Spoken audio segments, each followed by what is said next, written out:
Very good afternoon, everyone. Very good afternoon, Deepika, Piyush, Babita, Ayan, Prabhat, and Sunil.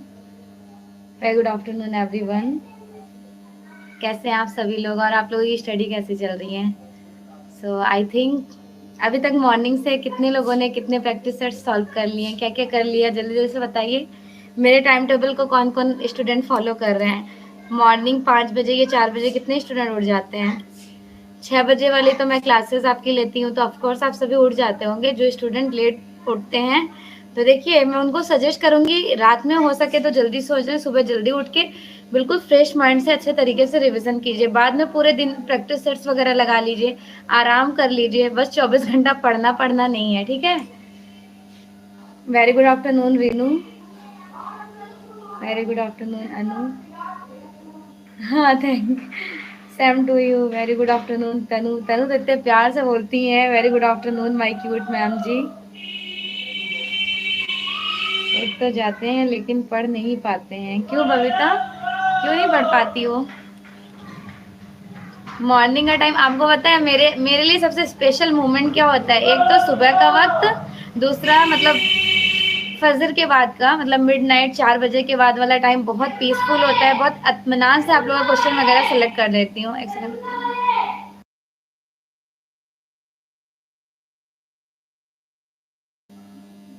ठीक है। उसके बाद जो मेरा इवनिंग वाला टाइम होता है 7 बजे से लेकर 10, 11, 12 बजे तक का, वो भी बहुत पीसफुल होता है क्योंकि बैकग्राउंड से इतनी आवाज आ नहीं रही होती है, अच्छे से आपकी क्लासेस भी हो जाती हैं।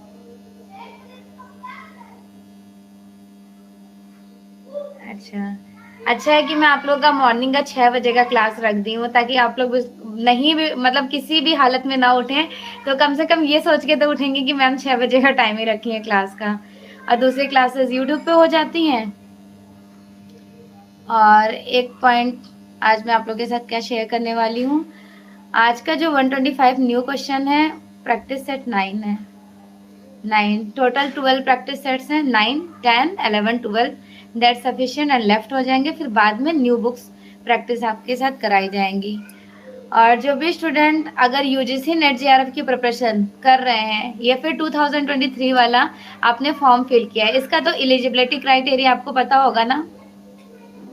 2023 के लिए जो भी स्टूडेंट अप्लाई किए हैं वो मेरे क्रैश कोर्स को ज्वाइन कर सकते हैं। यहाँ पे मैं आपको लाइव क्लासेस सजेस्ट करूंगी, पूरा डिमेंशंस बताऊंगी। देखिए सेकंड पेपर तो पढ़ाऊंगी, वो तो खैर अपना सब्जेक्ट होता है विजुअल आर्ट, लेकिन मैं फर्स्ट पेपर में भी गाइडेंस करूंगी कि किस तरह से मैंने फर्स्ट पेपर में किस किस यूनिट को कवर किया, कैसे मेरा सिलेक्शन हुआ।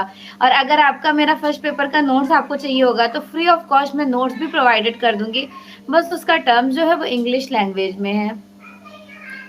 इंग्लिश लैंग्वेज में अगर आप लोग इंटरेस्टेड होंगे तो बताइएगा। वैसे मैं हिंदी लैंग्वेज में आपको एक्सप्लेन ज़रूर कर दूंगी कुछ कुछ टर्म्स, बट प्रॉपर इंग्लिश में नोट्स है। उनके साथ ही साथ बड़े अच्छे तरीके से मैंने सेलेक्टेड जो बुलेट पॉइंट जिनको नहीं कहा जाता है उनको मैंने नोट्स में इंक्लूडेड किए हैं। क्योंकि मैं कोचिंग की थी लाइक अलीगढ़ में, काफ़ी पुरानी बात है, कोरोना लॉकडाउन से पहले, तब का नोट्स मैंने अभी तक संभाल के रख रखा है कि आप लोगों को मेरे नोट्स काम आ जाएंगे फर्स्ट पेपर के। और रही बात सेकेंड पेपर, तो सेकेंड पेपर में जो 5 इलेक्टिव होता है उनको बहुत अच्छे से डिटेल में कवर कराने की कोशिश करूंगी। देखिए लाइव क्लासेस होंगी, रैपिड रिवीजन होगा, स्पीडली आपका रिवीजन भी कराया जाएगा। जो भी मतलब मोस्ट प्रोबेबिलिटी जिन टॉपिक्स में आपको कंफ्यूजन होगा आप मुझसे पूछ सकते हैं। पीडीएफ नोट्स फ्री मिलेंगे आपको, फ्री। और डाउट क्लियरिंग सेशन होगा, एमसीक्यू क्वेश्चंस भी आपको देखने को मिलेंगे। बहुत अच्छी तरह से आप इन बैच को ज्वाइन करके अपनी प्रिपरेशन रख सकते हैं। और फी बहुत मिनिमम चार्जेस है, और ये ऑफर में चल रहा है, दिवाली ऑफर। दिवाली के बाद इसके चार्जेस भी मतलब 4000 ही हो जाने वाले हैं, तो जो भी इंटरेस्टेड है आप ज्वाइन कर लें। दूसरा, मैंने स्पेशली यूजीसी नेट के बाद यूपी टीजीटी पीजीटी को अपने माइंड में रखते हुए ये बैच कवर अप किया है कि all India fine arts competitive exams like UP TGT PGT KVS NVS LT D triple SB RPSC EMRS, किसी भी एग्जाम में कला से सब्जेक्ट से रिलेटेड अगर आप मेरे से जुड़ना चाहते हैं तो ऑनलाइन बैच स्टार्ट हो चुका है। लाइव क्लासेस मॉर्निंग में होती हैं, उनके साथ ही साथ रिकॉर्डेड वीडियोस आप बाद में देख सकते हैं। और टॉपिक को कवर कराया जाता है, जितने भी टॉपिक्स हैं डिटेल में। उसके साथ साथ आपको एमसीक्यू क्वेश्चन फॉर एग्जाम्पल आपको पता है ना मेरा पढ़ाने का तरीका क्या है, मैं बस ये नहीं करती हूँ कि मैंने थ्योरीज आपको पढ़ा दी है, दैट सफिशिएंट। थ्योरीज पढ़ाने के बाद मैं अपने स्टूडेंट को खुद एनालिसिस करती हूँ कि उनकी तैयारी कैसी चल रही है। तो उनको जज करने का एक सॉलिड और सबसे इजी तरीका यही होता है कि बच्चों को पढ़ाने के बाद उनके टॉपिक वाइज एमसीक्यू क्वेश्चन देखे जाए। और जो एग्जाम में बेसिकली कितने क्वेश्चन आते हैं, 125 क्वेश्चन आते हैं ना, 125 क्वेश्चन को भी कवर अप कराया जाए। तो यहाँ पर एवरीडे न्यू क्वेश्चन देखने को मिलते हैं, daily daily in the sense आप डेली 125 क्वेश्चन सॉल्व करेंगे। तो आप ये सोचिए ना कि घर में आपको 1000 तरह का काम होगा, किसी न किसी चीज से आप बिजी हो जाएंगे। आज आपने 125 सॉल्व किया, कल किया, परसों किया, 10 दिन किया, 15 दिन, एक टाइम में ऐसा होगा कि आप कहोगे कि अभी तो एग्जाम का डेट नहीं आ रहा है, चलो बाद में पढ़ लेते हैं। लेकिन यहाँ एक रूल रेगुलेशंस है, एवरीडे आपका रिवीजन चलता ही रहेगा। और बाकी स्टूडेंट को आप देखेंगे तो आपके अंदर और क्रेज होगा, एक्साइटमेंट होगा कि अरे नहीं मुझे ज्वाइन करना चाहिए, अच्छे तरीके से मेरे एटलीस्ट रिवीजन तो होता रहेगा। तो एजुकेशन में ये ना सोचिएगा कि मतलब किसी चीज में, हर चीज में लोग अपना पैसा जाया कर देते हैं, लेकिन एजुकेशन में इतना सोचते हैं न जाने क्यों। और ये आप ही के लिए इतना, मतलब इतने कम पैसे में कोई भी आपका तैयारी नहीं कराएगा।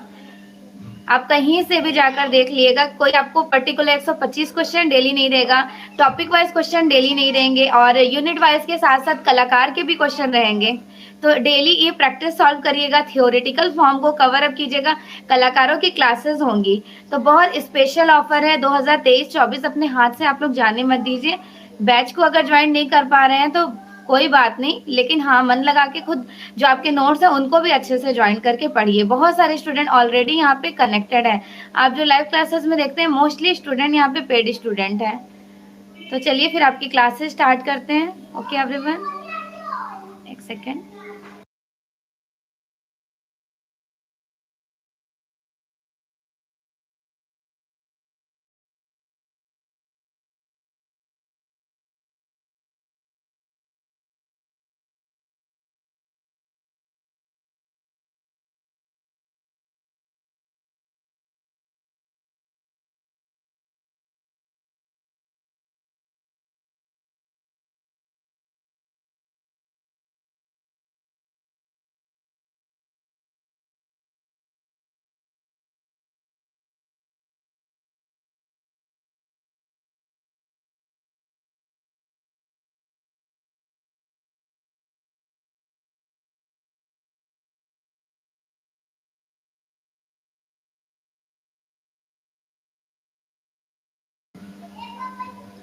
सो फर्स्ट क्वेश्चन है आपके स्क्रीन पर। उत्तर प्रदेश हिंदी संस्थान ने कला के क्षेत्र में राष्ट्रीय सम्मान कलाभूषण 2019 निम्न में से किसको दिया था? बताएं। योगेंद्र नाथ को, राजकुमार, धर्मपाल या फिर राजेंद्र सिंह पुंडीर? कौन सा राइट आंसर हो जाना है?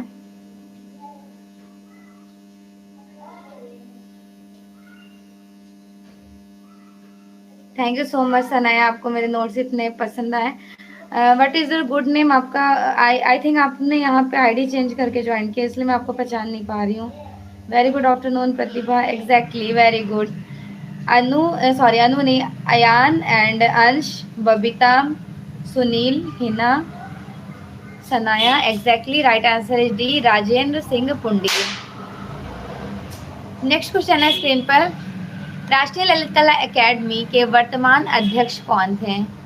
राष्ट्रीय ललित कला एकेडमी के वर्तमान अध्यक्ष।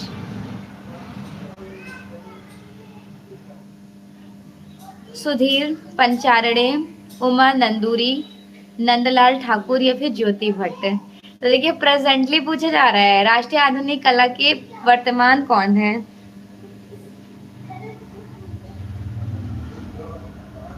साधना ने मुझे कॉल किया था, क्यों साधना, कोई बात? उमा नांदूरी, अरे वाह, वेरी गुड, एग्जैक्टली उमा नांदूरी सभी का राइट आंसर है।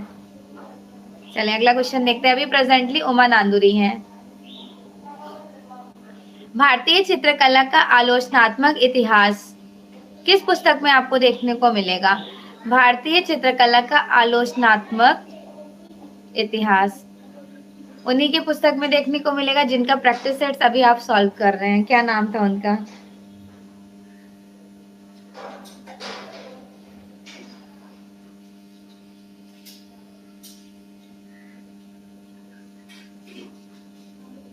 Very good, exactly, Rakesh Goswami. Next question है स्क्रीन पर, न्यूयॉर्क स्कूल का एस्टैब्लिशमेंट कब होता है? न्यूयॉर्क स्कूल का एस्टैब्लिशमेंट, न्यूयॉर्क स्कूल की स्थापना कब हुई थी?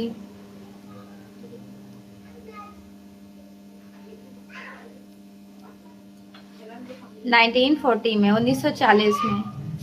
ठीक है, याद रखिएगा। नेक्स्ट, राजपूत कलम के अंतर्गत किशनगढ़ शैली में 1750 ईस्वी में बनी ठनी को किसने रिप्रेजेंट किए थे? बनी ठनी, जिनको राधा के रूप में सिंबलाइज किया जाता है, artist Nihal Chandra.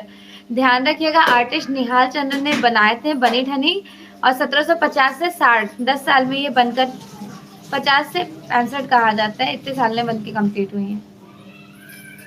Station of the cross किसकी है? Station of the cross, F N. Souza, Barnett Newman, Pablo Picasso, Edvard मुंक।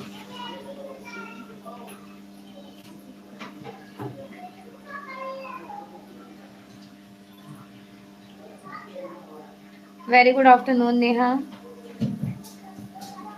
Exactly इस क्वेश्चन का आंसर कीजिए। कितने स्टूडेंट बी कह रहे हैं? बी जिन्होंने आंसर किया उनका राइट आंसर है Barnett Newman, Barnett Newman. Next, तिरछी रेखा, तिरछी रेखा as like diagonal series, diagonal series कौन सी होती है? ये वाली। तो ये वाली लाइंस आप देखोगे तो क्या आपको फील होगा? स्टेबल हो रही है आपकी आंखें? नहीं हो रही है, भाग रही है स्पीड में, गति शो हो रहा है, गति में। स्थिरता आपको सीधी लाइन में देखने को मिलेगी, गति आपको ये वाली लाइंस में देखने को मिलेगी, स्पाइरल में। तीव्रता या फिर व्याकुलता, व्याकुलता, बेचैनी, घबराहट। ठीक है, वेरी गुड। जिन्होंने डी आंसर किया उनका राइट आंसर है, हाँ बिल्कुल, व्याकुलता। अगला क्वेश्चन देखिए, कौन सा स्थल इंडस वैली सिविलाइजेशन सिंधु घाटी सभ्यता से संबंधित नहीं है? भीलवाड़ा, धौलावीरा, राखीगढ़ी या फिर हड़प्पा? इंडस वैली सिविलाइजेशन का पार्ट नहीं है, कौन सा? तो भीलवाड़ा किसका पार्ट है ये भी बता दीजिए। भीलवाड़ा के शाहपुरा नामक परिवार की है ना, जोशी परिवार की पार्वती जोशी, जो बहुत पॉपुलर रही थी। राजस्थान के शाहपुरा के भीलवाड़ा नामक फट पेंटिंग बहुत फेमस है, ठीक है, फट चित्र के लिए। पाल शैली का मुख्य 3 केंद्र है, और पर्टिकुलर अगर कोई मेंशन कर लिया जाए, एक तो आपको याद है ना, एक बंगाल को ज्यादा प्रायोरिटी दी जाती है, और 3 सेलेक्ट करना है। 3 सेलेक्ट करोगे आप, बंगाल, बिहार एंड नेपाल। पाल शैली जो पोथी चित्रण के लिए फेमस रहा था, इसका अगर टाइम पूछा जाए तो टाइम क्या था? 730 कहीं मेंशन होता है, किसी बुक्स में 750 से लेकर 1197 तक का टाइम कहा जाता है, राइट। नेक्स्ट, उपवास में बुद्ध किसकी मूर्तिकला शैली की कृति है? उपवास में बुद्ध, बताइए, मथुरा में बनाई गई थी या फिर गांधारा में? Very good, Sadhana and सुभी, Ayan, अंश, प्रभास, सुनील, रिनु, प्रतिभा, बबीता एंड एवरीवन, सुषमा, सभी लोगों ने राइट आंसर किए हैं। रिनु, एग्जैक्टली। उपवास में बुद्ध मोस्टली स्टूडेंट का राइट आंसर है, उपवास में बुद्ध। कुछ ने रॉन्ग आंसर भी किए हैं, क्या करूं, टाइम दूं आपको या फिर डायरेक्टली से मैं आंसर बता दूं? चलिए थोड़ा सा वक्त दे देती हूँ। 2 सिलेक्टेड है, मथुरा एंड गांधारा। तो उपवास में बुद्ध की मूर्तियां कहाँ बनाई गई हैं? यहाँ पर राइट आंसर किसका है ये भी मैं बता दे रही हूँ। साधना ने अच्छा अटेम्प्ट किया है, एंड सुनील का राइट आंसर है, और किरण आपने भी राइट आंसर किया है, सुभी ने भी राइट आंसर किया है, गांधारा। कुषाण काल के 2 पार्ट होते हैं, मथुरा एंड गांधारा। तो गांधारा में उपवास में बुद्ध की मूर्ति मिली है।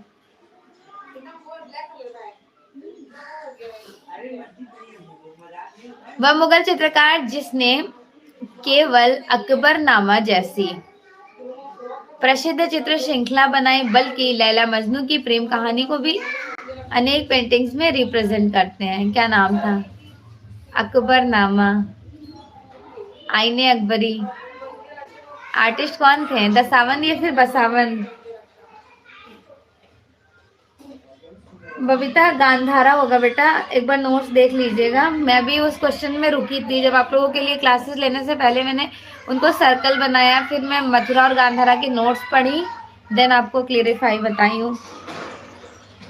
अदरवाइज मुझे भी एक पल के लिए ए ही लगा था, क्योंकि ऐसा होता है ना, ज्यादा से ज्यादा मथुरा में जैन, बौद्ध और हिंदू रिलीजियस तीनों से रिलेटेड मूर्तियां मिली हैं। गांधारा में केवल बुद्धिज्म को ही फॉलो किया गया है। ये वाली मूर्ति गांधारा की है।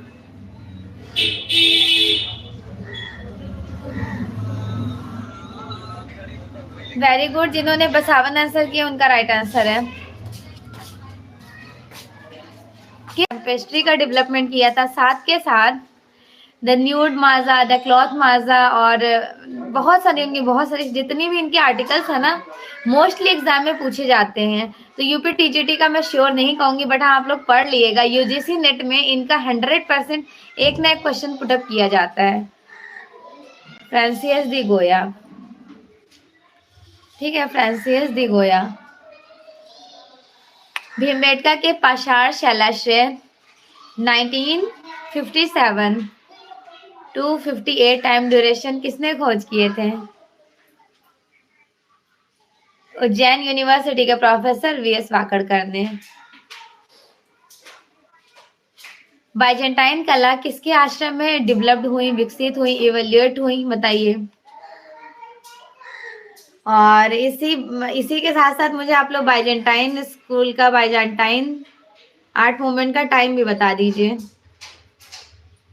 अरे वाह, वेरी गुड, ऑलमोस्ट सभी लोगों ने राइट आंसर किए हैं। बाइजेंटाइन शैली का टाइम याद है? 4वीं से 15वीं शताब्दी कही जाती है। 350 एग्जैक्टली, 330 से 1453। प्रभात ने सही बताया, 4वीं से 15वीं सदी, दैट मीन्स 330 से 1553। बाइजेंटाइन कला क्यों फेमस है? तो वो वाला आर्ट वर्क याद रखिएगा, मोज़ैक आर्ट के लिए। निम्नलिखित में से पहाड़ी चित्रकला से संबंधित है। पहाड़ी चित्रकला, मालवा, कांगड़ा, बीकानेर या फिर आगरा? पहाड़ी चित्रकला से संबंधित कहा जाएगा। 2 ऑप्शन है, कांगड़ा सिलेक्ट करेंगे आप या फिर बीकानेर? अरे वाह, सभी लोगों ने कांगड़ा सिलेक्ट कर लिया। एग्जैक्टली देखिए क्यों कांगड़ा कराया गया, मैं ये भी बता देती हूँ। कांगड़ा सबसे सर्वश्रेष्ठ शैली कही जाती है पहाड़ी स्कूल की, तो मुझे लग रहा है इसी के अकॉर्डिंग ए को, बी को करेक्ट कराया गया है। सबसे अच्छे वॉश आर्टिस्ट कौन थे? वाटर कलर से वॉश टेक्निक की जाती है। सबसे अच्छे वॉश चित्रकार कहे जाएंगे सुखवीर सिंह सिंघल, मोहम्मद हनीफ, एस.जी. श्रीखंडे या फिर मदन लाल नागर? तो वैसे तो एस.जी. श्रीखंडे एक फेमस मूर्तिकार हैं और सुखवीर सिंह सिंघल एक फेमस आर्टिस्ट हैं, चित्रकार। विलापकर्ता यौवन किसकी पेंटिंग्स हैं? ओटो डिक्स, सर जॉर्ज क्लॉसन, गोया या फिर पैब्लो पिकासो? विलापकर्ता यौवन, समथिंग स्पेशल एंड इम्पोर्टेंट कहा जाएगा। बताइए राइट आंसर क्या होगा? अरे वाह, मोस्टली स्टूडेंट ने यहाँ पे राइट आंसर किए हैं। जिन्होंने बी आंसर किया है उनका करेक्ट है, sir George Clausen. Sir George Clausen, okay.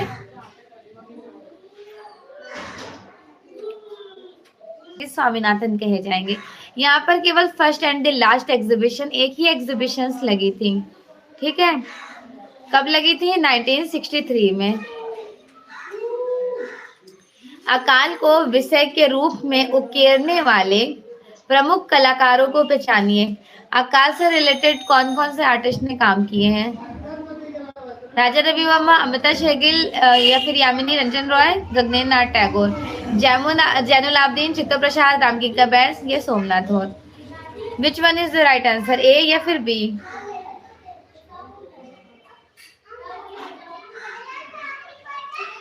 Very good, exactly. जिन्होंने 19 का बी आंसर किया उनका राइट आंसर है Zainul Abedin, Chitto Prasad and Somnath Hore. Okay, next question है स्क्रीन पर। The flying girl, the dying girl, the dying girl is a very very popular. जो भी UGC net की तैयारी कर रहे हैं एक बार इसका फोटो आप देख लिएगा। इस पेंटिंग का, पेंटिंग तो नहीं है, बेसिकली मूर्ति है। और ये मूर्ति पता है पहले क्या होता था? ग्रीक काल जो चला है, ग्रीक कब शुरू हुआ? सबसे पहले प्रागैतिहासिक काल, फिर मेसोपोटामिया, मेसोपोटामिया के बाद इजिप्शियन आर्ट जिनको मिस्र की कला कहते हैं, मिस्र की कला के बाद ग्रीक की शुरुआत होती है, क्रीट माइसीनिया, उसके बाद ग्रीक का स्टार्टिंग हो जाता है। तो ग्रीक आर्ट के 5 डायरेक्शन, 5 पार्ट में बांटा गया था। पहला अंधकार युग, ज्योमेट्रिकल, आर्केइक, उसके बाद रियलिस्टिक फॉर्म को कैप्चर, क्लासिकल, क्लासिकल के बाद हेलेनिस्टिक सबसे लास्ट के टाइम ड्यूरेशन का है। और सबसे ज्यादा हाइपर रियलिस्टिक फॉर्म में मूर्तियां हेलेनिस्टिक एज में ही बनाई गई थी। उसी टाइम ड्यूरेशन का ये वाला है द डाइंग गर्ल, जिनको इंग्लिश में कहते हैं द डाइंग स्लैव।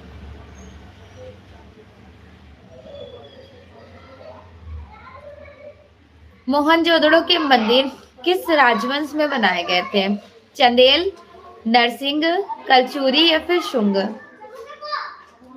राजवंश जो था वो चंदेल राजवंश कहा जाएगा। किसने कहा है कि कला एक सहज ज्ञान है? ये स्टेटमेंट किसका था? Very good morning, good afternoon Shaurya. चलिए, कला एक सहज ज्ञान में एक बार नजर डालिए। इंस्टीट्यूशन और एक्सप्रेशन थ्योरी किसने दी थी? इंस्टीट्यूशन एंड एक्सप्रेशन थ्योरी बहुत इनका था, क्रॉचे का।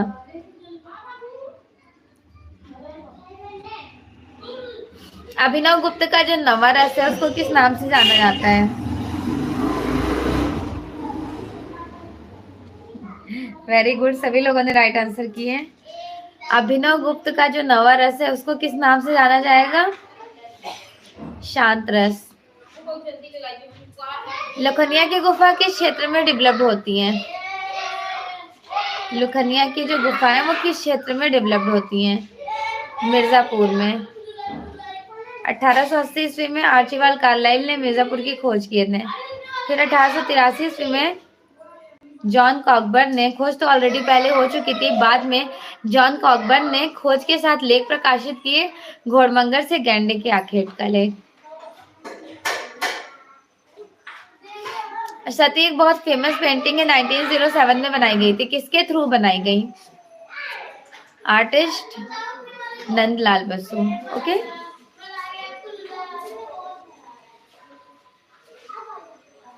Very good. चलिए अगला क्वेश्चन देखते हैं।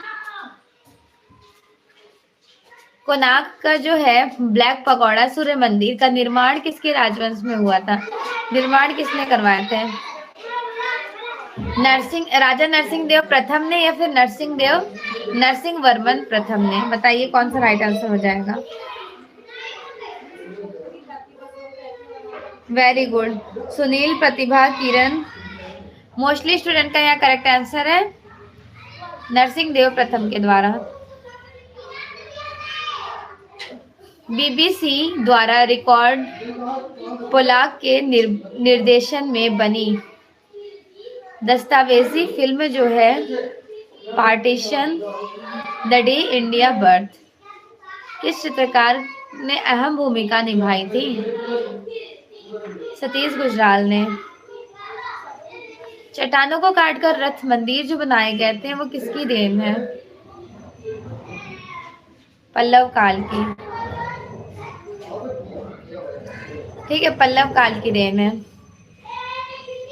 कांचीपुरम में कैलाशनाथ मंदिर का निर्माण, देखिए कांचीपुरम का कैलाशनाथ टेम्पल जो द्रविड़ शैली का कहा जाता है, किसने निर्माण कराया? अगर सिर्फ पूछ ले जाता उनका एलोरा का कैलाशनाथ टेम्पल तो कृष्ण प्रथम राइट आंसर हो जाता। ओके, लेकिन यहाँ डायरेक्टली से पूछ लिया कांचीपुरम का कैलाशनाथ टेम्पल।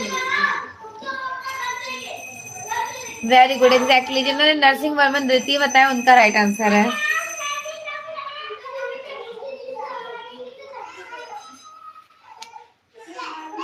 ठीक है, वेरी गुड। साधना, बबीता, किरण, प्रतिभा, सुरभि, सुभाष, सुनील, पीयूष, एवरी स्टूडेंट का करेक्ट आंसर है। अगला देखते हैं। पैब्लो पिकासो की कौन सी वाली पेंटिंग्स क्यूबिज्म आर्ट मूवमेंट की फर्स्ट पेंटिंग कही जाती है, जो बनाई गई थी 1907 में? लेस डमर्सेस द अविग्नाग, अविन्यो की स्त्रियां। किस गुफा में जैन धर्म से संबंधित पेंटिंग्स बनाई गई हैं? जैन धर्म से संबंधित सितनवासल की गुफा में। समकालीन मूर्ति शिल्प angel of the north England के निर्माणकर्ता कौन कहे जाएंगे? Antony गोरमली।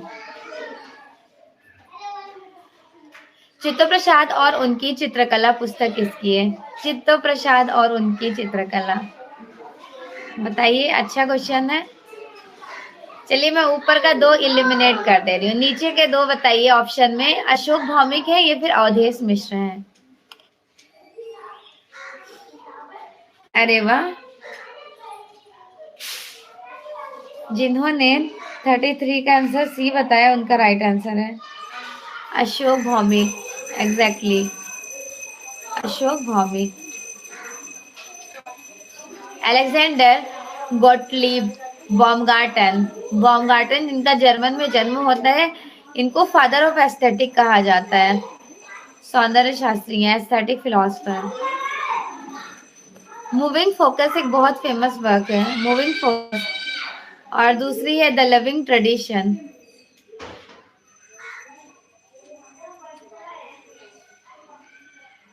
Moving focus, the living tradition किसकी है?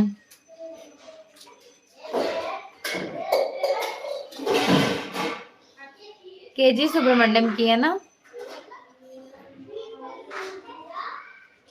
प्रयोग की दृष्टि से जल रंग, वाटर कलर्स कितने टाइम्स यूज किए जाते हैं? और जो भी आंसर करेंगे, क्या आप लोग एक्सप्लेन करेंगे कि क्यों 2 बार या क्यों 3 बार? पहले आप लोगों के ऑप्शन देख लेती हूँ मैं। जिन्होंने 2 बार बताए हैं, 2 बार क्यों बताए हैं? और जिन्होंने, सभी ने 2 बार बताया ना, 2 2 2 तो ये भी बता दीजिए कि क्यों 2 बार, इसका रीजन क्या है, थ्योरी क्या है इसकी? सपोज कीजिए आप एक टीचर हैं, टीचर ऑफ कोर्स हैं, बनने ही वाली हूँ फ्यूचर टीचर। स्टूडेंट ने कहा मैम आपने वाटर कलर्स के 2 टेक्निक्स बताए थे, ये 2 बार क्यों? क्योंकि वाटर कलर्स को तो अपने अकॉर्डिंग वॉश किया जाता है, और प्रयोग की दृष्टि से वाटर कलर कितने बार यूज किए जाते हैं, तो 2 बार। वो 2 बार क्यों?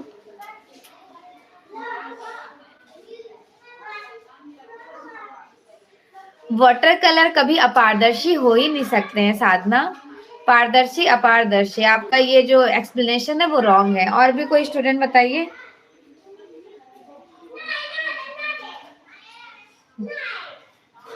सोचिएगा, क्लास के एंड तक बने रहिएगा। इस क्वेश्चन का लास्ट में मैं बिल्कुल डिटेल में बताऊंगी, क्योंकि थोड़ा सा इसका एक्सप्लेनेशन लंबा है, तो मैं पेंटिंग को ड्रॉ करके प्रॉपर आपको एक्सप्लेन करूंगी।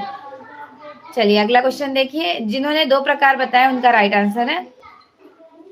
ठीक है, लास्ट में इस क्वेश्चन का एक बार मुझे रिकॉल करा दिएगा, पूरी थ्योरी मैं आपको एक्सप्लेन कर दूंगी, क्योंकि सिर्फ एमसीक्यू क्वेश्चन सॉल्व करना बड़ी बात नहीं है। आप जब टीचर बन जाओगे तो बच्चे आपसे 1000 तरह के क्वेश्चंस करेंगे, मैम ये ऐसे क्यों हुआ, ये ऐसे क्यों नहीं हो सकता था। तो सभी को आपको अपने पॉइंट, अपने माइंड में सारे पॉइंट्स को, कंसेप्ट को क्लियर रखना है। ओके। और कभी कभी जो टीचर्स वर्ड बोल रहे होते हैं उन पे भी उनको फोकस करना होता है, कि इन्हीं वर्ड्स में स्टूडेंट पूछ ना ले कि मैम आपने ये वर्ड्स यूज किए तो इसका मीनिंग क्या होता है। तो जो भी वर्ड्स यूज करें, जिस चीज को बताएं, एक्सप्लेन करें डिटेल में, उनके बारे में थोड़ा आप लोग एनालिसिस किया कीजिए। निम्न में से कौन अवनींद्रनाथ टैगोर के शिष्य, यहाँ पे कौन से नहीं है? Which one is not here the student of A N Tagore?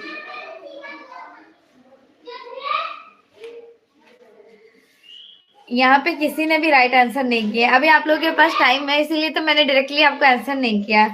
मुझे बहुत प्राउड फील होगा अगर पर्टिकुलर कोई एक स्टूडेंट भी पूरी थ्योरीज यहाँ पर एक्सप्लेन कर देंगे तो।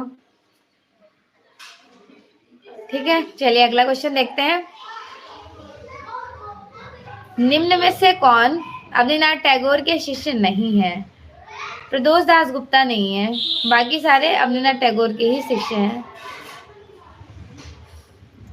विश्व कल्याण के चिंतक त्रिभंगी युक्त पद्मपाणि बोधिसत्व केव नंबर 1 में रिप्रेजेंट की गई हैं। ये क्वेश्चन तो काफी बार यूजुअली आप लोगों ने अटेंड किए हैं। नेक्स्ट क्वेश्चन है स्क्रीन पर, भारतीय भित्ति चित्रण परंपरा का संवाहक केंद्र क्या कहा जाएगा? संवाहक केंद्र भित्ति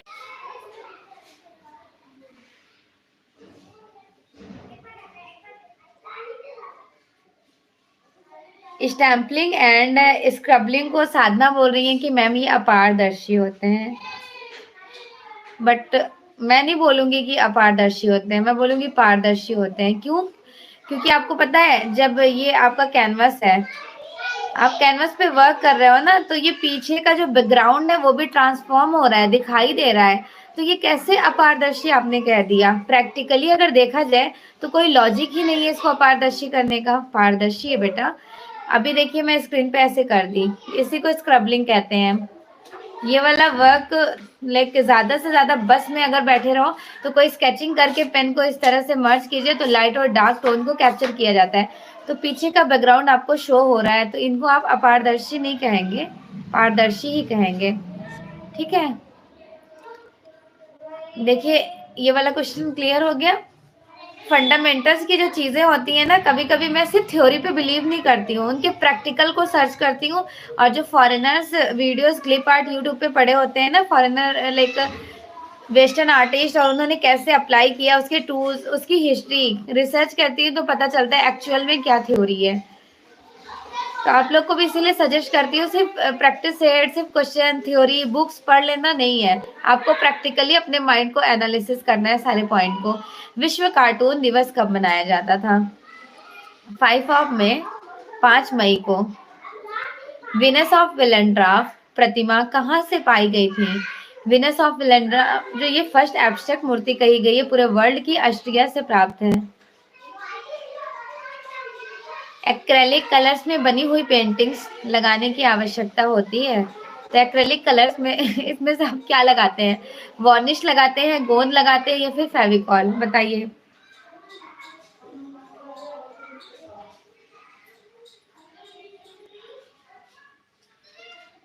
नहीं साधना, दूसरा एक्सप्लेनेशन भी आपका रॉन्ग है। अच्छे से सोचते रहिए, अभी आप लोगों के पास अच्छा खासा टाइम है, अभी तो 42 नंबर के मैं क्वेश्चन पे पहुंची हूँ। 125 क्वेश्चन कंप्लीट हो जाएगा तो बता दूंगी आपको। देखिए कुछ चीजें जरूरी नहीं है एग्जाम में पूछी जाए या ना पूछी जाए, लेकिन बेसिक इन्फॉर्मेशन आपको पता होनी चाहिए ताकि आप बच्चों को बहुत अच्छा प्रैक्टिकल नॉलेज दे पाए। जिन्होंने 42 का आंसर किया है डी, उनका राइट आंसर है। ठीक है, कोई नहीं, इनमें से किसी का भी यूज नहीं किया गया है। तैल चित्रण को प्रयुक्त करने वाले प्रथम चित्रकार, ऑयल कलर्स का फर्स्ट टाइम यूज किए थे जैन वैन आइक, नीदरलैंड से बिलोंग करते हैं। मरणसंद राजकुमारी जिनको बोलते हैं डाइंग प्रिंसेस, डाइंग प्रिंसेस जो है वो अजंता के कौन से नंबर में ये पेंटिंग को कैप्चर किया गया था? डाइंग प्रिंसेस को केव नंबर 16 में, मरणसंद राजकुमारी 16वें नंबर की गुफा में। पहाड़ी चित्रकला का निर्माण क्षेत्र क्या था? पहाड़ी चित्रकला जो इवेल्यूएट होता है वो हिमाचल प्रदेश में। पहाड़ी चित्रकला का टाइम भी बता दीजिए, पहाड़ी चित्रकला का टाइम क्या था? तो आज हमने आपको मॉर्निंग वाले क्लास में एक्सप्लेन भी किया था, याद रखिएगा। 17वीं से 19वीं, और चरम पूछ लिया जाए तो 18वीं शती को चरम कहा जाता है। 600 से लेकर 350 टाइम ड्यूरेशन के बीच निम्नलिखित में से श्याम एवं श्वेत रंग के जो बर्तनों पे काम किया गया है, बर्तनों पे काम कहाँ पर हुआ था? ब्लैक एंड व्हाइट कलर्स में, ग्रीक में। निम्न में से प्रसिद्ध ऐतिहासिक मूर्ति माइकल एंजेलो द्वारा रिप्रेजेंट की गई। माइकल एंजेलो की 15 से 1 से 4 तक की पिएटा बहुत फेमस है। फ्रिज ऑफ लाइफ किसकी ऑटोबायोग्राफी है? और fridge of life famous painting Edward मुंक की है। मारवाड़ से प्राप्त आरंभिक चित्र पाली की रागमाला बनी है? पाली की रागमाला 1623 ईस्वी में। इनमें से छपाई मशीन लगाने का जो कार्य शुरू होता है कब? प्रिंटिंग मशीन मैक्सिको में लगाई गई थी। बाकी 4 ऑप्शंस में मैक्सिको करेक्ट होगा। महाभारत का फारसी संस्करण का नाम बताइए। महाभारत का फारसी अनुवाद है रज़्मनामा। ऐसे क्रिया जिसमें धरातल को उभार कर या दबाकर आकार शेप बना दिया जाता है उनको क्या कहते हैं?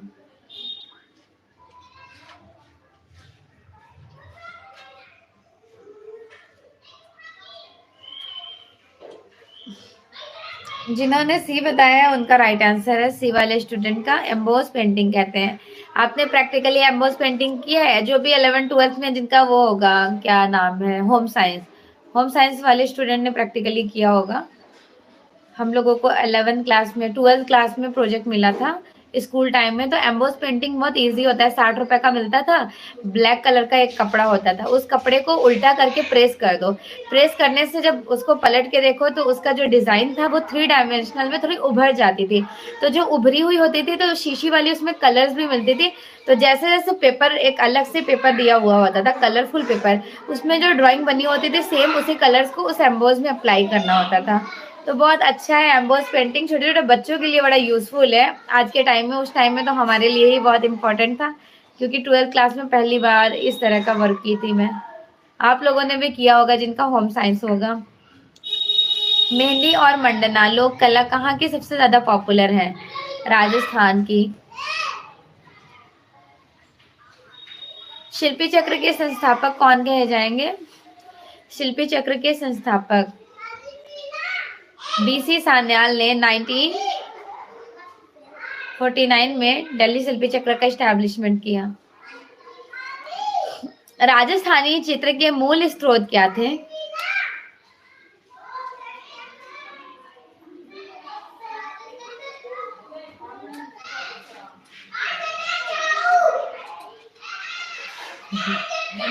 पीयूष बोल रहे हैं कि सिक्कों को कागज पर छापना भी एम्बोस पेंटिंग हो सकता है। नहीं, सिक्कों को अगर आप कागज पे छापोगे तो क्या ये थोड़ा सा उभरेगा?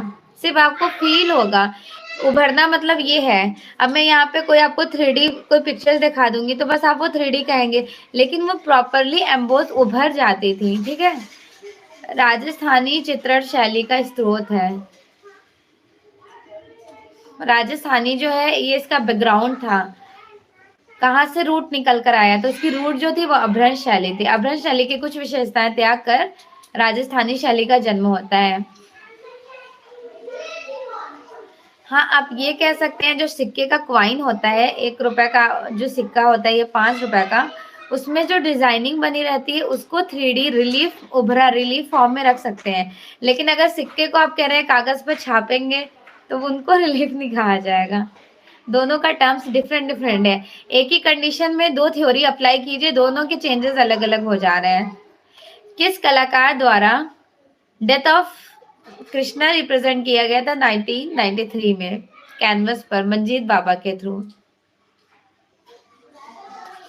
गांधी जी की प्रसिद्ध लिनो कट पेंटिंग जो डांडी मार्च 1930 किसने रिप्रेजेंट किए थे? ऑफ कोर्स सभी को पता होगा, नंदलाल बसु। चलिए अगला क्वेश्चन देखते हैं। मोहिनी झूले पर 1896 ओलियोग्राफी किसने रिप्रेजेंट किए? जिन्होंने 1898 में इंडिया में ओलियोग्राफी प्रिंटिंग मशीन का एस्टैब्लिशमेंट किया था उन्हीं ने किए हैं। क्या नाम था उनका?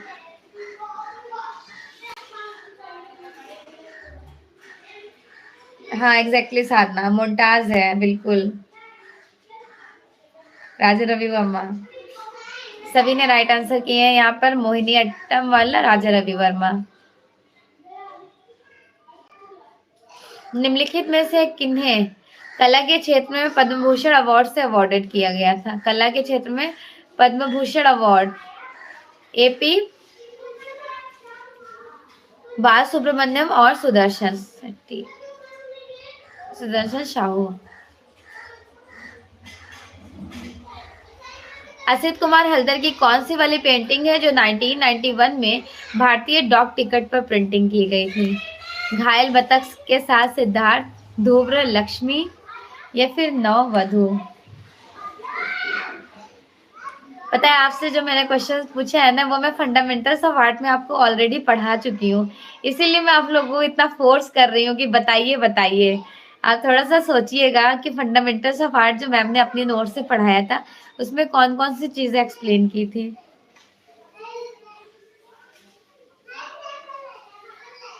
कलर स्कीम्स वगैरह जो पढ़ाई थी, मटेरियल मेथड्स।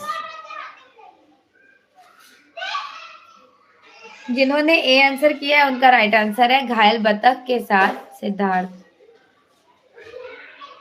भारत के कौन से पुरातात्विक स्थल मुर्दों का टीला, मुर्दों का नगर किसको बोलते हैं? मुर्दों का टीला तो मोहनजोदड़ो है, मुर्दों का नगर है लोथल। भीमबेटका गुफाएं किस रेलवे स्टेशन पर स्टेबल है? रेलवे स्टेशन आपको बताना है अब्दुल्लागंज। छापा कला की किस टेक्निक में सिल्क कपड़े का यूज किया गया था? इस क्वेश्चन का पहले आप लोग आंसर कीजिए, फिर मैं एक्सप्लेनेशन दूंगी।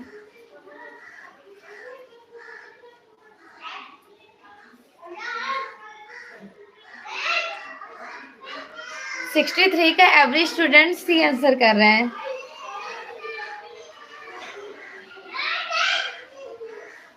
सेरिग्राफी। कोई ए आंसर नहीं कर रहा है? ए नहीं हो सकता है क्या? बताइए ए हो सकता है कि नहीं? यस और नो, बस दो ऑप्शंस में बता दीजिए कि हो सकता है या नहीं हो सकता है। अरे वाह साधना, वेरी गुड।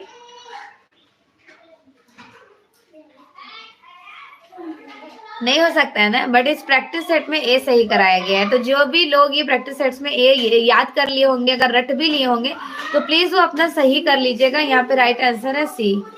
हो सकता है बाय मिस्टेक कर दिया गया हो, बट राइट आंसर्स आप याद रखिएगा। बोल्टिंग क्लॉथ हो गया या फिर सेरिग्राफी सिल्क स्क्रीन को ही कहते हैं। एग्जैक्टली छापा कला में जो ये वुड कट है इसको लकड़ी में किया जाता है, ना कि सेरिग्राफी सिल्क स्क्रीन कपड़े में नहीं किया जाता है। बट शायद हो सकता है बाय मिस्टेक यहाँ पे ये करेक्ट हो गया हो, इसलिए मैं आपको इतना ज्यादा बता रही हूँ ताकि आप लोग के पास अगर ये बुक होगी तो सही कर लीजिएगा।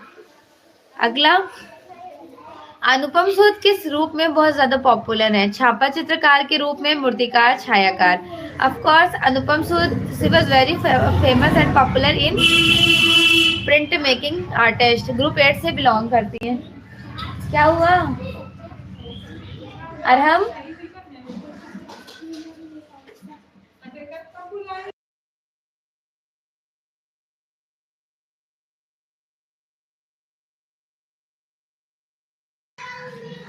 चलिए अगला क्वेश्चन देखते हैं। हड़प्पा कालीन स्थलों से प्राप्त अधिकतर मोहरें जो मिली है सिल्स, वो किस मटेरियल में बनाई गई हैं?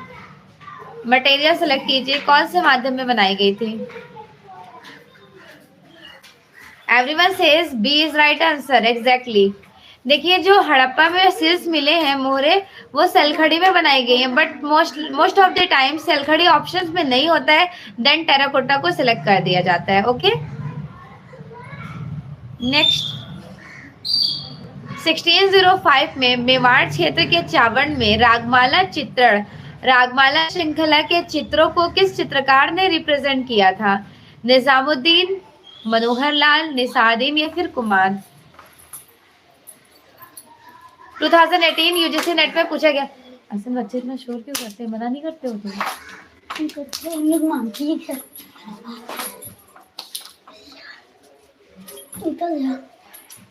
क्या काम है?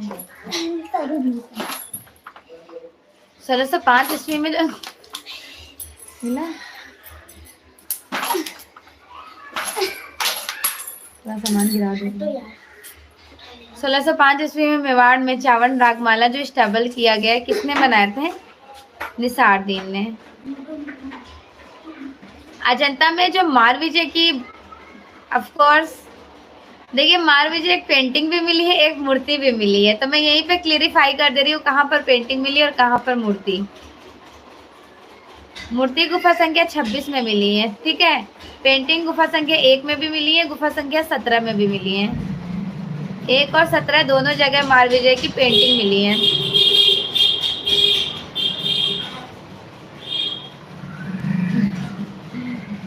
अरे वाह साधना, ट्रिक तो बड़ा अच्छा आपने लगाया है, वेरी गुड। तो देखिए, ये जो अजंता की मारविजय वाले स्कल्पचर है, इसमें मुद्रा कौन सा है? भूमि स्पर्श मुद्रा में रिप्रेजेंट किया गया है। गन्ने का जूस पीना है किसी को? मुझे बहुत ज्यादा पसंद है, बट अभी क्लासेस ले रही हूँ, कोई बात नहीं। चलिए अगला क्वेश्चन कर लेते हैं। कभी कभी मतलब डेली तो हमारे यहाँ बिकने नहीं आता है, वीकली 2 से 3 दिन आ जाते हैं। बैकग्राउंड से आवाज आ रही होगी जिससे आप फील कर सकते हैं। किसने द ट्रांसफिगरेशन 1516 to 20 के टाइम ड्यूरेशन में और the school of Athens 1509 to 11 में कंप्लीट किया? तो द ट्रांसफिगरेशन आप याद रखिए, स्कूल ऑफ एथेंस तो आपको ऑलरेडी याद ही है, द ट्रांसफिगरेशन भी इन्होंने ही बनाए थे। Same year Babita. कल्पना यही तो मेरी आदत है, मुझे बस पीना होता है। तबियत आज पता है इतना ज़्यादा सर्दी हो रहा था, फिर भी मैंने कर्ड बहुत ज़्यादा दही खा ली। मम्मी कह रही और आवाज़ बैठ जाएगी, फिर तुम कैसे स्टूडेंट को पढ़ाओगे? तब जाके मैं थोड़ा कंट्रोल की हूँ कि चलो अब नहीं खाऊंगी। ट्रांसफिगरेशन और the school of Athens Raphael Sanzio की है। एक आइसक्रीम और दूसरा ये जो बाहर के फास्ट फूड होते हैं, इससे तो कंट्रोल नहीं होता है, बट करना पड़ता है, बहुत ज़्यादा डांट पड़ने लगती है कि तबीयत खराब हो जाएगी। बाघ की तीसरी गुफा का क्या नेम है? अरे वाह पीयूष, पीयूष के यहाँ तो इसकी मशीन लगी हुई है। पीयूष के यहाँ गन्ने का जूस पीने जरूर आएंगे। चलिए इस क्वेश्चन का आंसर कीजिए। बाघ की तीसरी गुफा का क्या नाम है? तीसरी गुफा को कहते हैं गृह गुफा, 5 पांडव, हाथी खाना, रंग महल, पाठशाला। तो पाठशाला को और किस नामों से जाना जाएगा?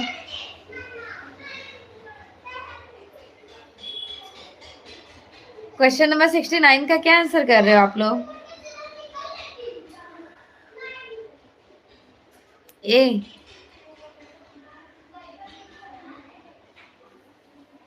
Very good. तीसरे नंबर की है हाथी खाना। गृह गुफा, 5 पांडव, हाथी खाना, रंग महल, पाठशाला, शिक्षकों का निवास स्थान छठे नंबर पे। 7, 8, 9 तो पूरी तरह से बंद, तो उनका कोई नामकरण हुआ ही नहीं। बाघ की गुफा जिसकी खोज 1858 में डेंजरफील्ड ने किए थे। टोटल यहाँ पे 9 गुफाएं हैं। अगला क्वेश्चन सॉल्व कीजिए। इतने अच्छे से बुला रहे हैं जी मैम, बिल्कुल। कहाँ से बिलोंग करते हैं आप? जगह तो बताइए।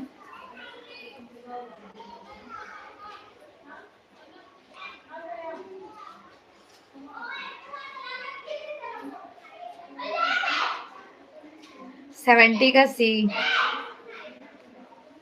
जिन्होंने 70 का सी बताया है, आदिल शाह के राज्यकाल में जो नूजुल उल उलूम ग्रंथ चित्रित हुआ है, प्रेजेंटली चेस्ट बेटी संग्रहालय डबलिन में है। और कितनी पेंटिंग्स थी और कितने स्केचिंग्स थे? ठीक है, स्केचिंग्स एज लाइक नक्शे, तो नक्शे 144 थे। और पेंटिंग्स कितनी थी? 876। Bareilly UP, okay. Bareilly UP, इतना दूर, मेरे घर से बहुत दूर है। अरे मजाक कर रहे थे। सीरियस ना समझ लिएगा आप लोग। अगला क्वेश्चन देखिए। चित्रनाथ मजूमदार के विख्यात चित्र रासलीला जो वॉश कागज पे बनाई गई है, वॉशन टेम्परा में, कहाँ पर एग्जिबिट है?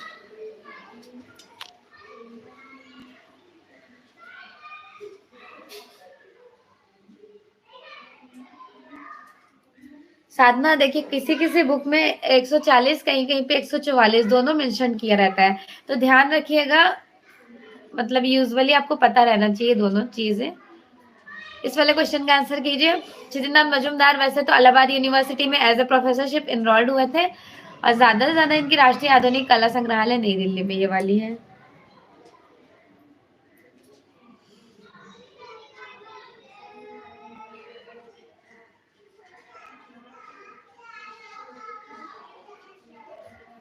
श्योर श्योर श्योर, सभी लोग जॉब में सिलेक्शन ले लें, फिर मैं सर्वे करने विजिट करने निकलूंगी तो सभी स्टूडेंट से मिलती हुई आऊंगी, ठीक है?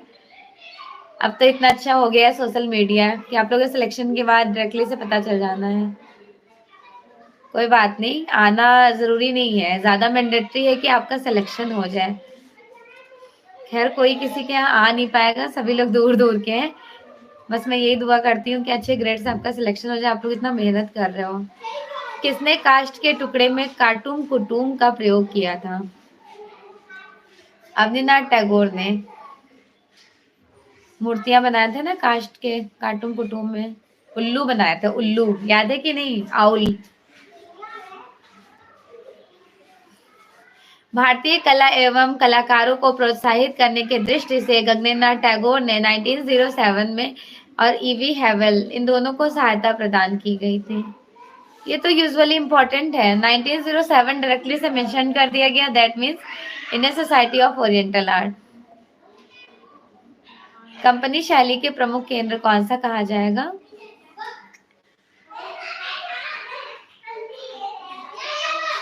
डोंट बी सैड फील साधना क्यों नहीं होगा?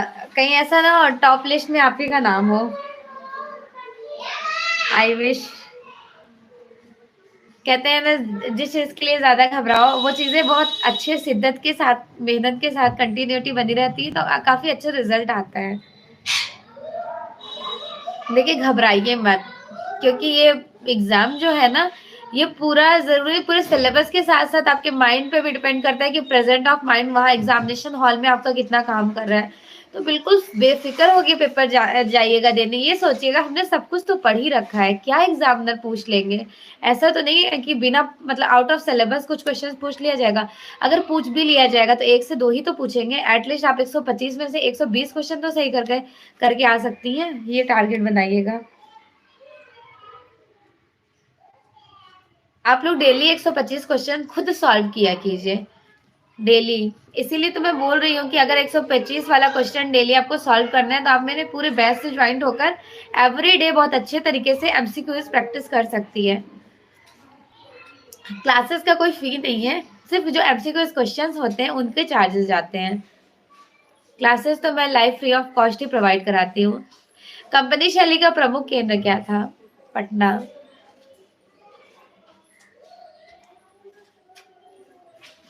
लोक कलात्मक रंगों की छटा राजस्थान के किस आर्ट स्कूल की परंपरा रही थी? लोक कला, मेवाड़। बाग की किस गुफा, बाग की सॉरी, बाग गुफा कहाँ पर स्टेबल है? लोकेशन मध्य प्रदेश के धार जिले में। लोक जीवन से संबंधित लोक गाथाओं का चित्रण किस शैली में अधिकतर हुआ था? लोक जीवन से संबंधित लोक गाथाओं का चित्रण ज्यादा किस शैली में हुआ है? बताएं। अरे वाह, 77 का आंसर कीजिए। जिन्होंने 77 का बी आंसर किया उनका राइट आंसर है मारवाड़, जोधपुर। कौन सा संग्रहालय अपने वस्त्रों के संग्रह जैसे वल्लभ संप्रदाय के पिछवाई चित्र के लिए पॉपुलर है? कौन सा संग्रहालय है बताइए? अरे वाह, very good Anupam, exactly. Anupam and mostly every student का राइट आंसर है calico museum, Ahmedabad. Next question है स्क्रीन पर। लिथोग्राफी हेतु कौन से पत्थर यूज किए जाते हैं? लिथोग्राफी जिसकी खोज हुई थी 1796, 98, ये दो टाइम याद रखिएगा। कभी यूजीसी ने 96 करेक्ट करा है, कभी 98। 96 में शुरुआत हो गई थी बट प्रॉपरली एक्सप्लोर हुआ था 1968 में, सॉरी 1798, रियली सॉरी, 1798 में। लिथोग्राफी जर्मन बाबेरिया चूना पत्थर बेस्ड लाइमस्टोन माना जाता है, जिनमें से 3 लाइमस्टोन होते हैं। एक होता है ब्लू लाइमस्टोन, दूसरा होता है ग्रे लाइमस्टोन, तीसरा होता है येलो लाइमस्टोन। इन तीनों में सबसे अच्छा लाइमस्टोन किसको माना जाता है? ब्लू लाइमस्टोन को। सीता वनवास किसकी फेमस पेंटिंग है? सीता वनवास। राजा रवि वर्मा, नंदलाल बसु, के वेंकटप्पा या फिर अमिता शेरगिल? राजा रवि वर्मा की है सीता वनवास। चंबा रंग महल के पेंटिंग्स कहाँ पे एग्जिबिट है या फिर सुरक्षित है? चंबा रंग महल।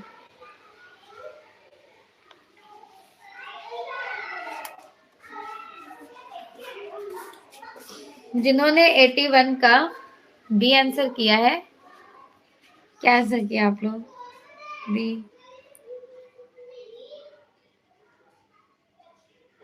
Very good, exactly. जिन्होंने बी आंसर किया उनका राइट आंसर है राष्ट्रीय संग्रहालय नई दिल्ली। निम्नलिखित में से एक छापाकार को आपको सिलेक्ट करना है। Print maker. यूपी के छापाकार जिन्होंने यूपी में पहली बार ग्राफिक कला का शुरुआत करते हैं लखनऊ में, कौन थे? जो 4 ऑप्शन दिख रहे हैं, बाकी सारे तो यूपी के ही हैं। ललित मोहन सेन। नौतांत्रिक कलाकार की पहचान करनी है। बालकृष्ण पटेल, दीपक बनर्जी, श्रीनाथ मजूमदार या फिर डॉक्टर श्याम बिहारी अग्रवाल? नौतांत्रिक आर्टिस्ट को पहचानना है।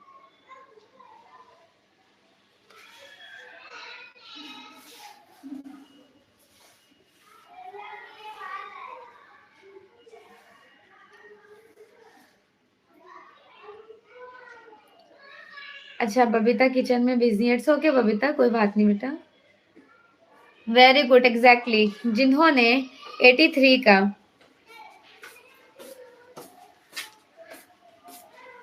ए आंसर किया उनका राइट आंसर है बालकृष्ण पटेल, बड़ौदा। बॉम्बे आर्ट सोसाइटी का एस्टैब्लिशमेंट कब हुआ था? बॉम्बे आर्ट सोसाइटी का एस्टैब्लिशमेंट 1888। आधुनिक राष्ट्रीय आधुनिक कला संग्रहालय न्यू दिल्ली के प्रथम अध्यक्ष कौन कहे जाते हैं? प्रथम अध्यक्ष डॉक्टर हरमन गोयज।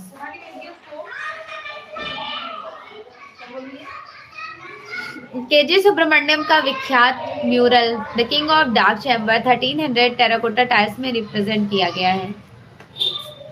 प्रेजेंटली ये कहाँ पर है? तो ये लखनऊ में है। ठीक है। सैंड आर्टिस्ट के रूप में सबसे ज्यादा पॉपुलर कौन थे? JMS मणि, सुदर्शन पटनायर, दिलीप तामूली या फिर ढुकराल एंड टागरा? सैंड आर्टिस्ट कहे जाएंगे सुदर्शन पटनायर। दिल्ली के मंडी हाउस में स्टैबल त्रिवेणी कला संगम का एस्टैब्लिशमेंट किसने किया? त्रिवेणी कला संगम केएस कुलकर्णी ने किए थे। गुप्तकालीन मूर्तियों में गंगा तथा यमुना का वाहन के रूप में क्रमशः किस जीवधारी को दिखाया गया था? गंगा का क्या होता है और यमुना का? गंगा का मकर और यमुना का कुर्म। ठीक है। अकबरकालीन तूतीनामा 1560 से 1568 ईस्वी में चित्रित किया गया तोते की लव स्टोरीज को कैप्चर किया गया। टोटल 103 103 पेंटिंग्स हैं। लाजवर्द लैपिस ल्यूजी के कलर स्कीम कैसे होते हैं? लाजवर्द लैपिस ल्यूजी तीव्र नीला रंग। निम्नलिखित में से एक प्रसिद्ध कार्टूनिस्ट कौन है? एक famous cartoonist. Pran Kumar Sharma, Maurice Horn, Walter Gropius या फिर डेविड ओगलवे? आपको कार्टूनिस्ट को सिलेक्ट करना है।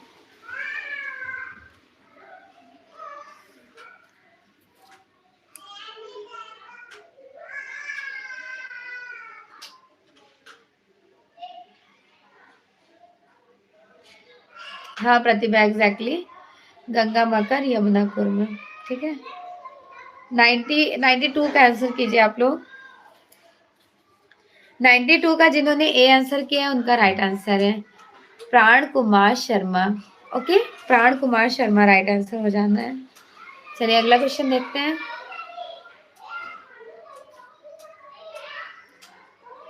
लाल रंग किससे बनाए जाते थे? जो रेड कलर्स है हिंगुल, हरिताल, लैपिस lazuli या फिर शीशे के मूल कार्बेट से रेड कलर्स बनाए जाते थे विद द हेल्प ऑफ हंगुल, ठीक है, जिसको सिनाबार भी बोलते हैं, इंडियन रेड। Very good. सिंदूर देखा है, जो कलर्स होते हैं सिंदूर के, वैसे सिंदूर के ऑरेंज कलर भी आते हैं, रेड भी आते हैं, एकदम डार्क मरून कलर्स भी आते हैं, जिनका मिडल का रेड होता है ना, उन्हीं को हिंगुल कहा जाता है। ट्रम्प ऑफ लेबर 2 बनाई गई थी, एक कांस्य में मरीना बीच चेन्नई में, दूसरी नगमा राष्ट्रीय आधुनिक कला संग्रहालय में। यहाँ पर सीमेंट और कंक्रीट प्लास्टर में बनाई गई है। दोनों का टाइम मुझे बता दें। दोनों अलग अलग टाइम्स में बनाई गई है, क्या टाइम था? Trump of labour Dev Prasad Rao Chaudhary ने 1954 में कहाँ बनाए थे? 1954 में बनाए थे national gallery of modern art में, और 1959 में कहाँ पर बनाए थे? कांस्य में, कांस्य में बनाए थे।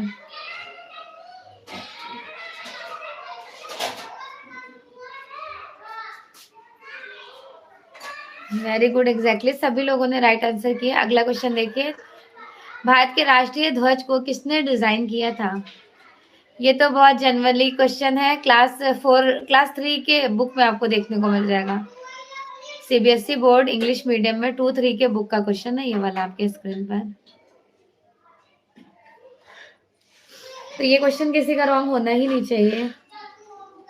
वेरी गुड प्रभात, एग्जैक्टली सही आंसर आपने किया है।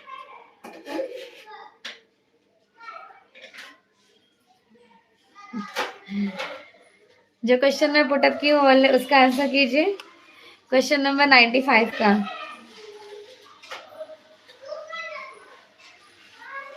एवरीवन प्लीज सेशन को लाइक भी कर दें अगर आप लोग को सच में क्लासेस यूजुअली यूजफुल लग रही हो तो।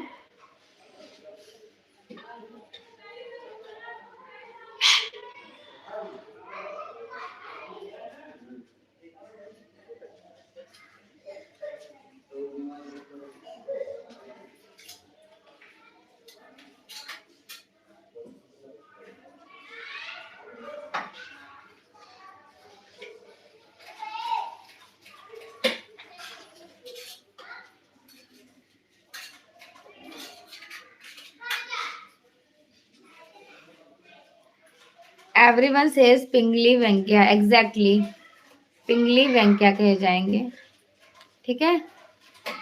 नए संसद भवन पर हाल ही में अशोक स्तंभ की कांस्य प्रतिमा की मूर्तियां किसने बनाई है? नए वाले संसद स्तंभ में बनाए थे लक्ष्मण व्यास ने। झंडा गीत विजय विश्व तिरंगा प्यारा झंडा ऊंचा रहे हमारा, ये किसने इसकी रचना किए थे? और राष्ट्रगीत किसकी है? राष्ट्रगान, राष्ट्रगान हो गया रविन्द्रनाथ टैगोर, राष्ट्रगीत बंकिम चंद्र चटर्जी और श्यामलाल गुप्त का है विजय विश्व तिरंगा प्यारा झंडा ऊंचा रहे हमारा, ठीक है।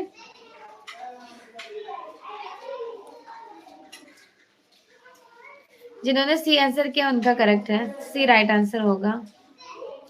राम किंकर बैज एक्चुअली किस माध्यम में काम कर रहे होते हैं? शुरू में तो इन्होंने सीमेंट उसमें क्ले में काम किया स्टार्टिंग के टाइम ड्यूरेशन में, बाद में सीमेंट और कंक्रीट में।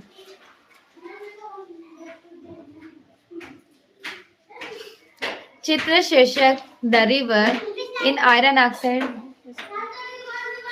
आयरन ऑक्साइड में बनाई गई एक्रेलिक में। ये अभी कल ही तो मैंने आपसे क्वेश्चन पूछा था कि 2018 में ये क्वेश्चन पुटअप किया गया है, जो रात में 9 बजे आपकी क्लासेस होती हैं। प्रवीर गुप्ता की। और यूरोप में किसने बनाए हैं? यूरोप में इसी को बनाया गया है, द रिवर को कांस्य में। यूरोप में द रिवर कांस्य में किसने बनाया है बताइए? द रिवर कांस्य में यूरोप में किसने बनाए थे? स्टूडेंट आ गए।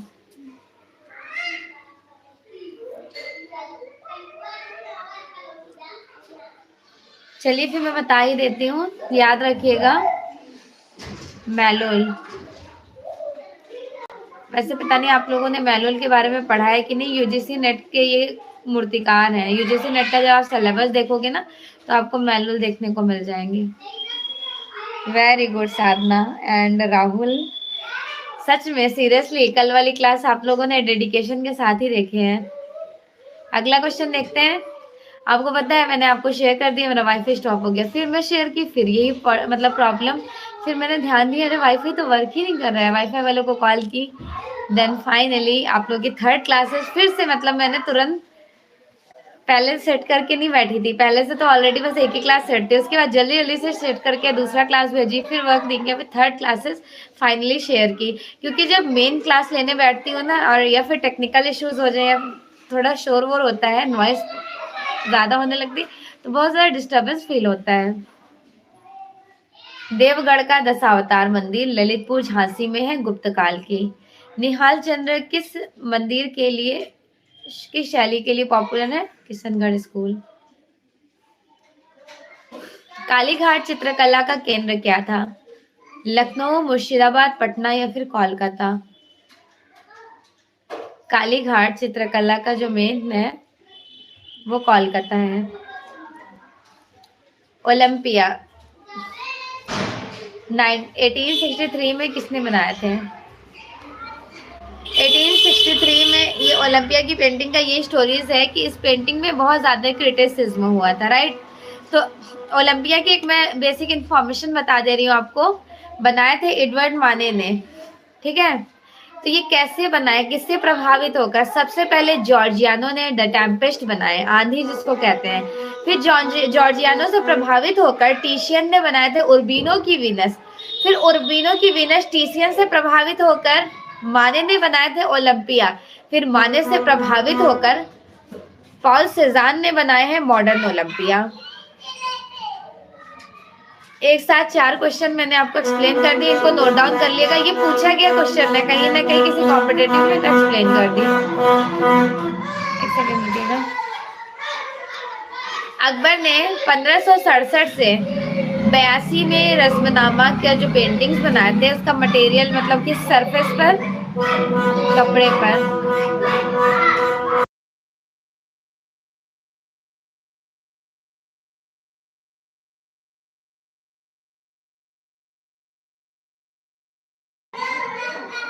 हाँ एग्जैक्टली प्रभात, अनुपम सूद ने भी बनाए हैं। वो उसी टाइम ड्यूरेशन की बात है जब मेरा भी नेट जेआरएफ का एग्जाम था। बस पिक्चर्स देके पूछा गया था कि ये किसकी है और ये क्या है, तो ये ओलंपिया थी अनुपम सूद की। अगला देखिए, निम्नलिखित में से एक जर्मन छापाकार कौन है, अल्बर्ट डियूरर।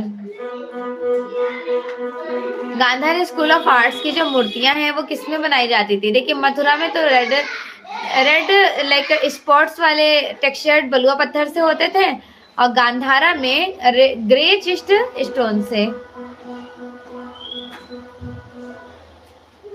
ध्वन्यालोक किसके द्वारा रचित है, ध्वन्यालोक आनंदवर्धन।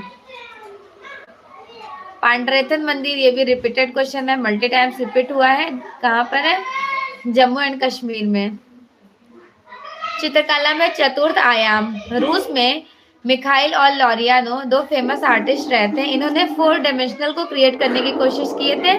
चतुर्थ आयाम में थोड़ी देर के लिए म्यूट कर रही हूँ, ओके।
क्वेश्चन नंबर 116 है स्क्रीन पर।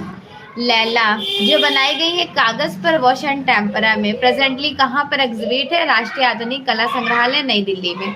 ओके, तो ये किसके थ्रू बनाई गई हैं? जिनकी ग्लूमिंग राधिका बहुत ज्यादा पॉपुलर है, लाइट पैरेट ग्रीन में बनाई गई है। क्या नाम था उनका? अब्दुल रहमान चुगताई ने बनाया है।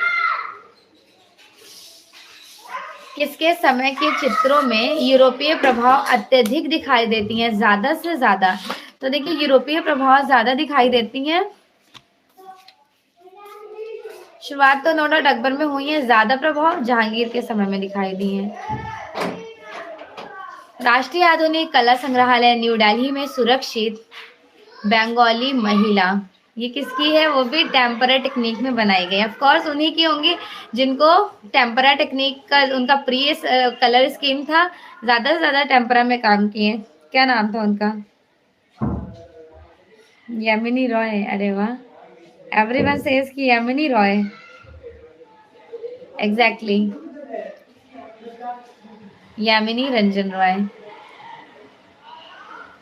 ब्लू पॉटरी कृपाल सिंह शेखावत बहुत ज्यादा पॉपुलर है नीले मृदभांड के लिए।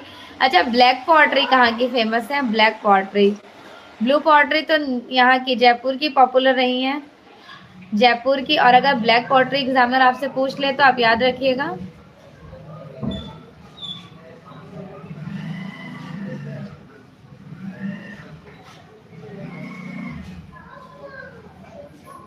निजामाबाद की।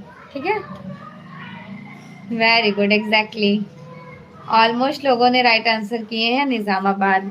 चलिए अगला क्वेश्चन देखते हैं।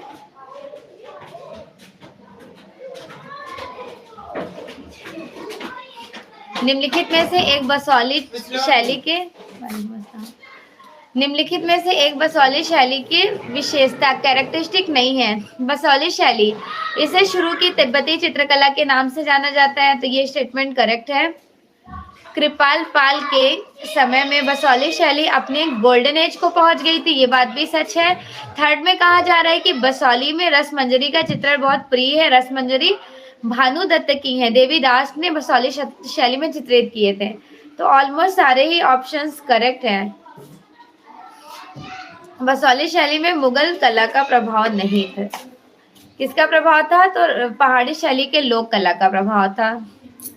कहाँ से प्राप्त चित्र मानव के विविध विधिवत भित्ति चित्रण के लिए पॉपुलर है? तो भित्ति चित्रण कहाँ पे फेमस रहा था? विधिवत तरीके से जो किया गया है। Very good, exactly. जिन्होंने जोगी मारा आंसर किया उनका राइट आंसर है। भारत में सर्वप्रथम भित्ति चित्र जोगीमारा की गुफा में ही तो देखने को मिलता है।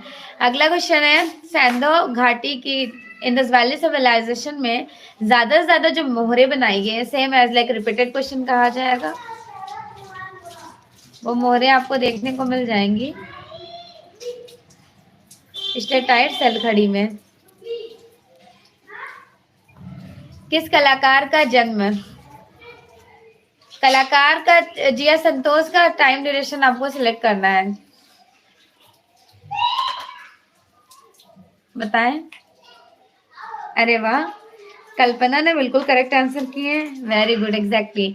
1929 में जब देवी प्रसाद रॉय चौधरी मद्रास कला विद्यालय में एज ए टीचर इनरोल्ड हुए थे, उसी टाइम ड्यूरेशन में 1929 में जिया संतोष का जन्म हुआ था, ऐसे याद रख लीजिए। ठीक है, रामायण का युद्ध कांड शीर्षक चित्र निम्नलिखित में से किस राजस्थानी चित्र शैली में बनाया गया था? रामायण कांड का पेंटिंग जो बनाया गया वो मेवाड़ शैली में बनाया गया था। ठीक है, मेवाड़ शैली। सभी ने राइट आंसर किए। चलिए लास्ट क्वेश्चन अटेंड कीजिए।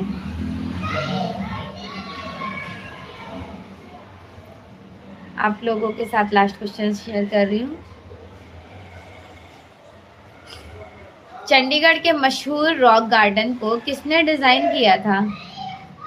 नेकचंद्र सैनी ने। अच्छा, चंडीगढ़ सिटी को बसाया किसने था, ये भी बता दीजिए। चंडीगढ़ सिटी को किसने बसाया?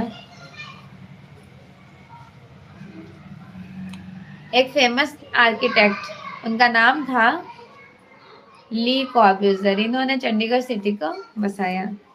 बावन सिंह कौन थे? बाबा बावन सिंह। अरे बता दे, क्लास दे रहे। क्लियर, अच्छे से समझ आ गया? अब चलिए कुछ क्वेश्चन आप लोगों से डिस्कस कर लेते हैं। एक सेकेंड, मेरा क्वेश्चन ये है आपसे। सबसे पहले तो एक क्वेश्चन मैंने आपसे पूछा था कि जो आपने वाटर कलर के दो टेक्निक्स तरीका बताए वो क्या थे? दो, वाटर कलर को अपने अकॉर्डिंग वॉश किया जाता है ब्रश वॉश करने के लिए, सेकंड रहे लेकिन बहुत मेहनत की आप लोगों ने, नो डाउट। जितने भी लोगों ने अपना अपना परसेप्शन रखा, ये सबसे अच्छी बात है कि आप लोगों ने अपना प्रेजेंटेशन दिया। अब चलिए मैं बता देती हूँ। जब मैं आपको एक्सप्लेन कर दूंगी ना, देन आपका ये कमेंट आना है, मैम ये तो मैंने पढ़ रखा था, पता नहीं कैसे मेरे माइंड से स्किप हो गया। 100% जब मैं बताऊंगी तो आप लोग श्योर भी हो जाएंगे। और आफ्टर क्लास एक बार मेरे नोट्स ओपन कर लीजिएगा, नोट्स ओपन करके देखिएगा। जो मेथड्स एंड मटेरियल है, फंडामेंटल्स ऑफ आर्ट के बाद जो मैंने मेथड्स एंड मटेरियल वाला पीडीएफ भेजा है, उसमें वाटर कलर में जाइएगा। उसमें दो तरह के वाटर कलर बताए जाते हैं, एक होता है स्थानीय, दूसरा होता है अस्थानीय। स्थानीय में क्या होता है, सपोज कीजिए मैं आपको वाटर कलर की कोई पेंटिंग गिफ्ट कर रही हूँ, ठीक है। सपोज मीन्स कि मैंने आपको एक पेंटिंग गिफ्ट किया, इसमें मैंने फ्लावर बना दिए रोज, या फिर कोई भी फ्लावर, रोज ही बना लेते हैं, मेरा फेवरेट फ्लावर जो है वही बनाऊंगी। एक सेकेंड,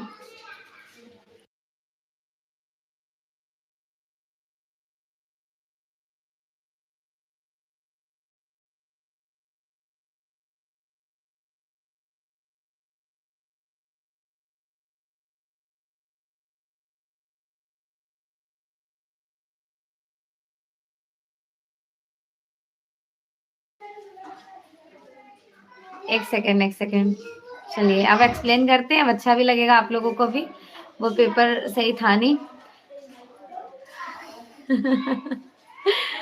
नहीं, कोई भी बना सकते हैं, सभी फेवरेट है। सनफ्लावर भी बना दूंगी, अभी बस एज लाइक डेमो के लिए आपको बता दे रही हूँ।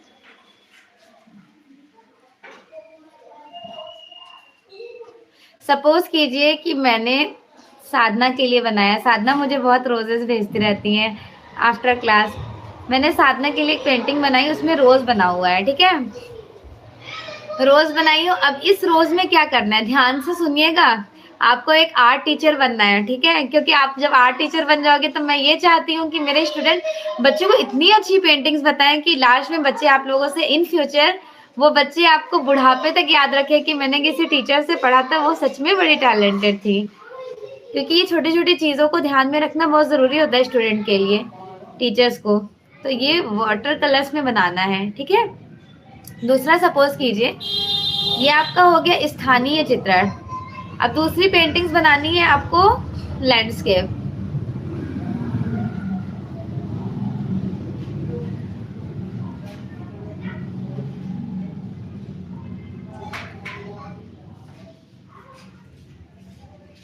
राइट, लैंडस्केप बना दी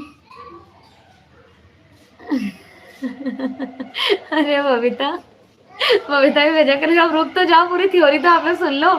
देखिए स्थानीय और अस्थानीय में क्या डिफरेंशिएशन है। जब भी आप वाटर कलर कर रहे होते हैं, पहले एक तो आप नॉर्मली लाइटली स्केचिंग करते हैं। पहली बात तो वाटर कलर में स्केचिंग नहीं की जाती है, आप डायरेक्टली, जैसे जो परफेक्ट होते हैं वो डायरेक्टली ब्रश उठाते हैं, तुरंत पेंटिंग करना शुरू कर देते हैं। बट दो तरह के वाटर कलर में पेंटिंग्स बनाई जाती है, एक स्थानीय, दूसरा अस्थानीय। स्थानीय में क्या करते हैं, पहले आपने इसमें अच्छे से डिटेल में कलर फिल कर लिया, उसके बाद बैकग्राउंड में कलर फिल कर रहे हो, स्प्रेड कर रहे हो।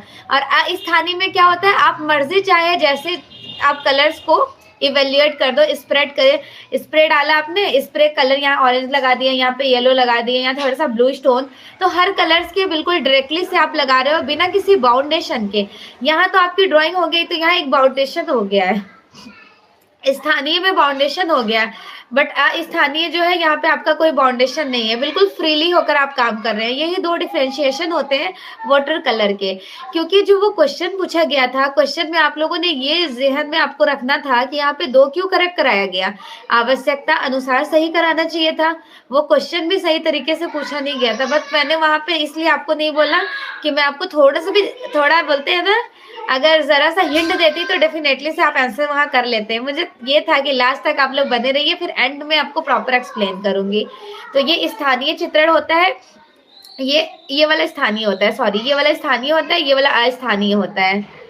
स्थानीय वो पेंटिंग्स होती हैं जिनमें एक लाइन सीमित हो, आपको उसमें कलर इवेल्युएट करता है। और अस्थानीय में आप डीप किए, फिर कलर स्प्रेड किए, फिर डीप कर दिए, कहीं आपका बाउंडेशन नहीं है, ठीक है। और क्या इम्पोर्टेंट था, बस यही जनरली क्वेश्चन था, बट ये बहुत नॉर्मल क्वेश्चन जरूर है लेकिन बहुत ज्यादा इम्पोर्टेंट है। इस क्वेश्चन का आंसर वही लोग दे पाएंगे जो ज्यादा से ज्यादा जैसे पेंटिंग बहुत करते हैं, उनको बिल्कुल पता होता है डायरेक्शन, डायमेंशंस वगैरह। मैं बाहर हूँ,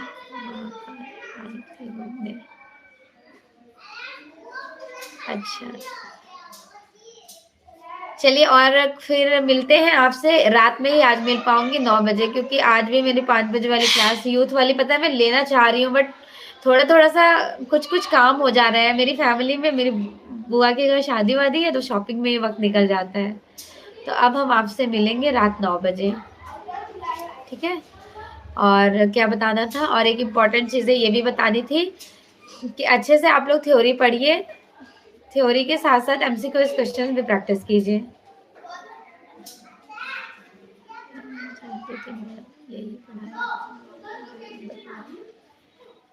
जल रंग 2 प्रकार के नहीं होते हैं साधना, एक्रेलिक कलर होते हैं। अपारदर्शी और पारदर्शी एक्रेलिक होते हैं, ना कि वाटर कलर। वाटर कलर तो ओनली ऑन ट्रांसपेरेंट होते हैं, सिर्फ पारदर्शी होता है। एग्जाम का नहीं पता है, कोई बात नहीं, आप लोग बस स्टडी करते रहिए। जब आपका डेट शीट आ जाएगा तो आपको ज्यादा मेहनत नहीं करनी पड़ेगी, जस्ट रिविजन ही तो करना होगा। चलिए एवरीवन, फिर क्लासेस ऑफ करते हैं। Okay, thank you so much and also best wishes for your exam.